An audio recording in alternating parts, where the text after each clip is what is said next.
지금 이 순간 중동은 돌이킬 수 없는 지점을 넘어섰습니다. 이스파한 상공엔 거대한 버섯구름이 피어올랐고 테헤란 도심은 미사일과 드론의 불길로 뒤덮였습니다. 페르시아만에선 미 해군 함정이 화염에 휩싸이는 영상이 실시간으로 전 세계에 퍼졌죠. 불과 48시간 사이에 벌어진 일들입니다. 그런데 이게 단순히 먼 나라 이야기로 끝나지 않습니다. 이 전쟁은 지금 공중전의 판도 자체를 뒤흔들고 있고 그 충격파는 대한민국 공군에도 직접적인 위협으로 닥쳐오고 있거든요. 중국의 PL-15가 현실이 됐고 우리 전투기는 그 사정거리 안에 있습니다. 오늘 그 연결고리를 끝까지 파헤쳐 보겠습니다. 이스파한, 이란의 핵심 산업 도시이자 이란 공군의 주력 기지가 자리 잡은 곳입니다. 테헤란에서 남쪽으로 400km, 이란 사람들이 이란의 절반이라고 부를 만큼 전략적으로 중요한 도시죠. 핵 관련 시설도 밀집해 있고 지하 수십 미터 깊이에 구축된 군사 벙커도 여러 곳에 분포합니다. 그 하늘 위에서 영상 하나가 전 세계로 퍼지기 시작했습니다. 거대한 1차 폭발에 이어 수직으로 치솟는 2차 버섯구름. 처음엔 합성이다, 가짜다 말이 많았습니다. 그런데 오신트 분석 커뮤니티에서 유명한 테이블 썽쌈이 이 영상을 정밀 분석한 뒤 조심스럽게 한마디를 남깁니다. 이건 GBU-17, 즉 미군의 MOP 벙커버스터가 실전에서 처음으로 사용된 장면일 수 있다고요. AI 영상 진위 판독 결과도 동일했습니다. 조작 흔적 없음, 실제 상황이라는 결론이었죠. 벙커버스터가 뭔지 아직 감이 안 오신다고요? 무게만 13톤이 넘는 이 폭탄은 콘크리트 60m를 그냥 뚫고 들어갑니다. 그리고 지하 깊숙이 박힌 뒤에야 폭발하죠. 지상 시설 타격용이 절대 아닙니다. 처음부터 지하 핵시설, 미사일 저장 벙커를 통째로 증발시키기 위해 설계된 무기입니다. 실제로 미국은 이 폭탄을 B-2 스텔스 폭격기에 장착해 단 2발로 이란 핵심 거점을 무력화할 수 있다고 오래전부터 공언해왔거든요. 2발이에요, 2발. 이번 작전은 건물 하나 무너뜨리는 수준이 절대 아니었습니다. 이란의 전략심장부, 바로 그 지하 깊은 곳까지 파고들어 흔적도 없이 지워버리겠다는 분명하고도 냉혹한 의지의 표현이었던 겁니다. 이스파한이 뚫리고 나서 불과 몇 시간 뒤였습니다. 이번엔 테헤란이었죠. 이란의 수도, 인구 1,500만 명이 사는 그 도시의 밤하늘이 빗발치는 미사일과 드론으로 뒤덮였습니다. 영상 속 테헤란 상공은 그야말로 불바다였습니다. 이란 방공망이 요격 미사일을 쏘아 올리는 장면이 실시간으로 포착됐고 여기저기서 교전 불빛이 터져나왔죠. 그런데 이 공격에는 단순한 군사 타격 이상의 상징성이 담겨 있었습니다. 공격이 집중된 곳은 테헤란 도심 북쪽의 아미르 아바드와 유세프 아바드 일대였거든요. 이 지역이 왜 중요하냐고요? 이곳에는 이란 최대 규모의 유대교 회당이 위치해 있습니다. 이란에 아직 수천 명의 유대인 공동체가 남아있다는 사실도 놀랍지만 바로 그 상징적인 장소 인근을 타격했다는 건 단순한 군사 메시지가 아니었습니다. 이건 심리전이었거든요. 외신들은 이 타격이 이란 방어체계의 심리적 붕괴를 노린 정밀작전이라고 분석했습니다. 군사시설만 부수는 게 아니라 이란 사람들의 머릿속에 우리는 어디든 들어올 수 있다는 공포를 심어놓겠다는 계산이었던 거죠. 실제로 테헤란 주민들이 지하철역과 지하 주차장으로 대피하는 영상이 동시에 퍼졌습니다. SNS에는 테헤란을 탈출하는 차량 행렬 사진이 쏟아졌고 한 이란 시민은 카메라 앞에서 이건 전쟁이 아니라 종말 같다고 울부짖었습니다. 민간 지역과 종교시설 인근까지 공격이 확산되면서 공포는 극에 달했습니다. 단순한 보복이 아니었습니다. 이란의 심리 자체를 무너뜨리려는 계산된 공격이었고 전쟁은 이미 돌이킬 수 없는 또 다른 국면으로 진입한 상태였습니다. 테헤란이 불타는 동안 페르시아만에서도 충격적인 영상 하나가 올라왔습니다. 미 해군 군함으로 추정되는 대형 선박이 거대한 화염에 휩싸이는 장면이었습니다. 영상을 촬영한 사람은 흥분을 감추지 못한 채 알라후 아크바르를 연신 외쳤고 카메라는 불길 속에서 서서히 기울어지는 선박을 계속 쫓았죠. 이란 혁명 수비대가 대함 미사일이나 자폭 드론으로 미 함정을 직접 타격했다는 주장이 삽시간에 퍼졌습니다. 만약 사실이라면 이건 단순한 보복이 아닙니다. 세계 최강 미 해군에 실질적인 피해를 입혔다는 전례 없는 사건이 되는 겁니다.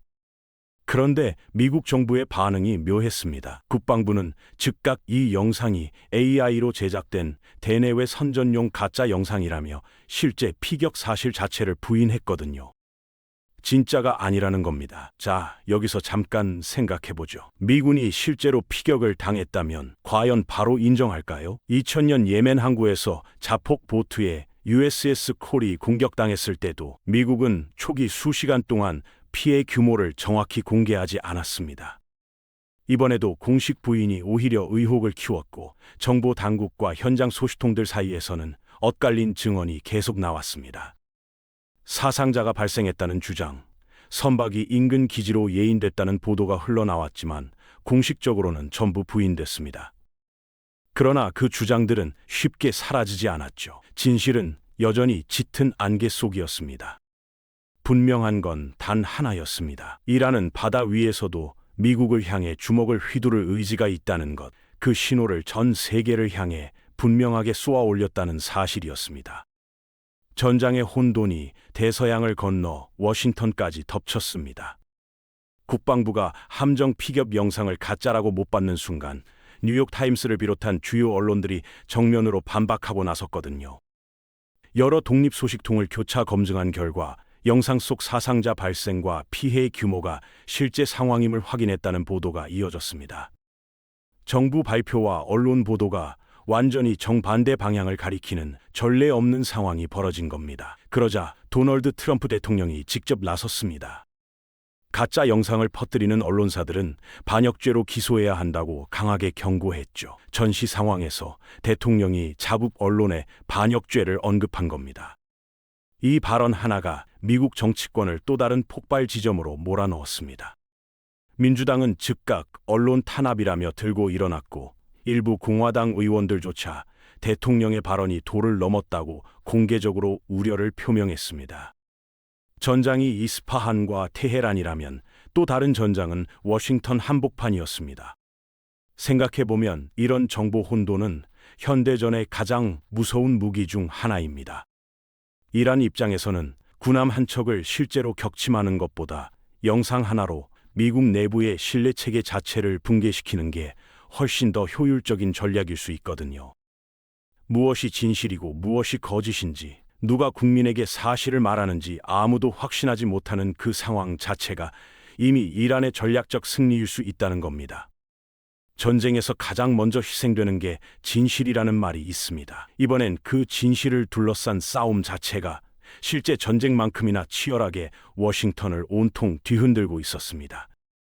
그런데 이란의 공격은 거기서 멈추지 않았습니다. 이번엔 아랍에미리트 두바이였습니다. 연간 이용객 1억 명, 세계에서 가장 바쁜 공항 중 하나인 두바이 국제공항이 이란의 타격 대상이 됐다는 소식이 전해졌습니다. 잠깐, 두바이요? 두바이는 전쟁 당사국도 아닌데 왜 거기를 치냐고요? 이란의 논리는 냉혹하게 명확했습니다. 미국과 이스라엘을 돕는 중동 동맹국들, 그 핵심 인프라까지 모조리 파괴하겠다는 경고였거든요. UAE는 2020년 아브라함 협정 이후 이스라엘과 국교를 정상화한 나라입니다. 이란 입장에서는 배신자 명단 맨 위에 올라 있는 나라죠. 두바이 공항 타격은 단순한 군사 작전이 아니었습니다. 전 세계를 향해 쏜 냉혹한 메시지였습니다. 우리 편이 아니면 누구든 예외 없다. 아무리 번영한 도시도, 아무리 바쁜 공항도 결코 안전하지 않다는 거죠. 실제로 이 소식이 전해지자 중동 전역의 항공사들이 긴급 회항과 운항 중단을 잇따라 결정했고 국제 유가는 다시 거세게 폭등하기 시작했습니다. 두바이는 중동 물류의 심장입니다. 이곳이 멈추면 중동을 오가는 항공편이 마비되고 글로벌 공급망 전체에 즉각적인 충격이 옵니다. 한국 기업들도 예외가 아닙니다. 중동을 경유하는 물류 루트, 두바이에 거점을 둔 무역법인들, 그 모든 게 동시에 흔들리기 시작한 겁니다.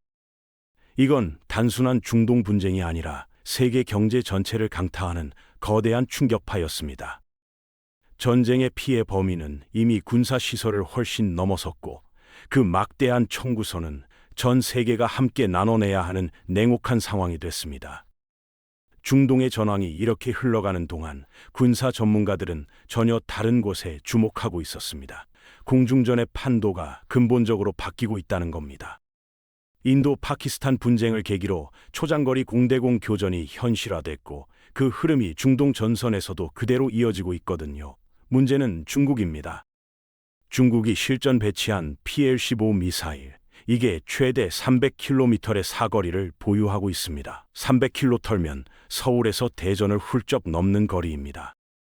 한국 공군이 운용하는 F-15K와 F-6에 장착된 AIM-110C 미사일의 사거리가 약 120km인데 PL-15는 그것보다 2배 반이나 멀리 날아가는 거죠. 무슨 의미냐고요? 우리 전투기가 이륙해서 고도를 잡는 순간 이미 적의 사정권 안에 완전히 들어와 있을 수 있다는 겁니다. 중국은 제2-25세대 스텔스 전투기에 이 미사일을 탑재해 상대방이 레이더에 포착되기도 전에 원거리 선제 타격을 가하하는 전술을 이미 완성했습니다. 즉, 우리가 적을 보기도 전에 적이 먼저 쏘고 도주하는 구도가 만들어진 겁니다. 여기서 잠깐 상상해 보세요. 수원 기지에서 이제 막 이륙한 F-15K 조종사 이대위, 그는 지금 이 순간 자신이 이미 조준선 안에 있다는 사실을 알고 있을까요? 실력이 부족해서가 아닙니다. 무기 사거리 자체가 구조적으로 불리한 상황에 놓여 있다는 겁니다. 이게 비단 남의 나라 이야기가 아닙니다. 서해를 사이에 두고 마주한 한국 공군에게 이 300km짜리 미사일은 지금 이 순간도 실질적이고 즉각적인 위협으로 엄연히 존재하고 있습니다. 그렇다면 미국과 일본은 이 상황을 손 놓고 보고만 있었을까요? 아닙니다. 이미 치열하게 대응책을 만들고 있었습니다. 미국은 두 가지 카드를 동시에 꺼내들었습니다. 하나는 해군 함정용으로 개발된 SM-6 미사일을 공대공 버전으로 개조하는 연구입니다. SM-6의 사거리는 370km 이상, PL-15를 훌쩍 넘어섭니다. 다른 하나는 AI-260 프로젝트입니다. 기존 암람보다 비약적으로 사거리를 늘린 차세대 공대공 미사일인데 세부 재원은 아직 기밀이지만 전문가들은 200km를 충분히 넘길 것으로 분석하고 있습니다. 일본은 영국과 손을 잡았습니다. 유럽이 자랑하는 미티어 미사일을 기반으로 독자적인 장거리 공대공 미사일을 개발하고 있는 겁니다. 미티어는 램제트 엔진을 사용합니다. 기존 로켓 미사일은 연료가 소진되면서 속도가 뚝 떨어지는데 램제트는 목표물에 근접할수록 오히려 속도를 유지하거나 높일 수 있습니다. 요격하기가 그만큼 훨씬 어렵다는 뜻이죠. 여기서 중요한 점이 있습니다. 이 흐름의 본질은 단순한 사거리 숫자 경쟁이 아닙니다. 누가 먼저 보고, 누가 먼저 쏘고, 누가 먼저 맞히느냐의 싸움입니다. 전투기 자체의 성능이 아무리 뛰어나도 미사일 사거리에서 밀리는 순간 이미 싸움에서 진 거나 다름없습니다. 실제로 인도 파키스탄 분쟁에서는 사거리가 긴 미사일을 보유한 쪽이 공중전에서 압도적인 우위를 점했다는 분석이 나오고 있거든요. 주변국들이 램제트와 듀얼 펄스 엔진 기술에 천문학적 예산을 쏟아붓는 이유가 정확히 여기에 있습니다. 그렇다면 대한민국은 지금 이 경쟁에서 어느 위치에 서 있을까요? 솔직하게 말씀드리겠습니다. 현재 한국의 국산 중거리 공대공 미사일 계획, 실전 배치 목표 시점이 2030년대 후반입니다. 중국이 PL-15를 이미 실전에 깔아놓은 지금 우리는 아직 개발 로드맵을 구체화하는 단계에 머물러 있다는 겁니다. 무려 10년 이상의 시차가 벌어져 있는 거죠. 그런데 여기서 잘 알려지지 않은 비화가 하나 있습니다. 국방과학연구소 ADD가 천궁 II 개발 당시 상당히 의미 있는 데이터를 이미 축적했거든요. 천궁 II는 지대공 미사일입니다. 그런데 ADD 연구진은 이 미사일의 듀얼 펄스 로켓 모터를 공중 발사 환경에 적용하면 어떻게 되는지, 고도별로 성능이 어떻게 달라지는지에 대한 세부 테스트를 이미 상세히 진행한 바 있습니다. 지상에서 쏘는 것과 하늘에서 쏘는 건 공기 밀도부터 완전히 다릅니다. 그 변수들을 이미 실험으로 확인했다는 건 천궁 II를 공대공 미사일로 전환하기 위한 기초 토대가 이미 상당 부분 갖춰져 있다는 의미이기도 하죠. 전문가들은 한국이 마음만 먹으면 150km에서 200km급 공대공 미사일을 2030년대 중반 이전에 충분히 개발할 기술적 잠재력이 있다고 평가합니다. 기술이 없어서 못하는 게 아니라는 거죠. 그렇다면 왜 이 속도인 걸까요? 가장 큰 걸림돌은 예산 우선순위와 군 내부의 의사결정 속도입니다. 어느 사업을 먼저 승인할 것인가, 어디에 먼저 예산을 집중할 것인가를 두고 논의가 길어지는 사이 주변국과의 격차는 아주 조용하게 그러나 대단히 확실하게 계속 벌어지고 있습니다. 위협은 2030년대를 기다려주지 않거든요. KF-21 이야기를 빼놓을 수 없습니다. 한국이 독자 개발한 4.5세대 전투기 KF-메인의 21 A사 레이더 성능은 세계 수준입니다. 탐지 거리, 추적 정밀도, 다표적 동시 교전 능력, 어느 것 하나 부족하지 않습니다. 그런데 결정적인 문제가 있습니다. 레이더가 아무리 멀리 봐도 미사일 사거리가 짧으면 그 탐지 능력이 무용지물이 된다는 겁니다.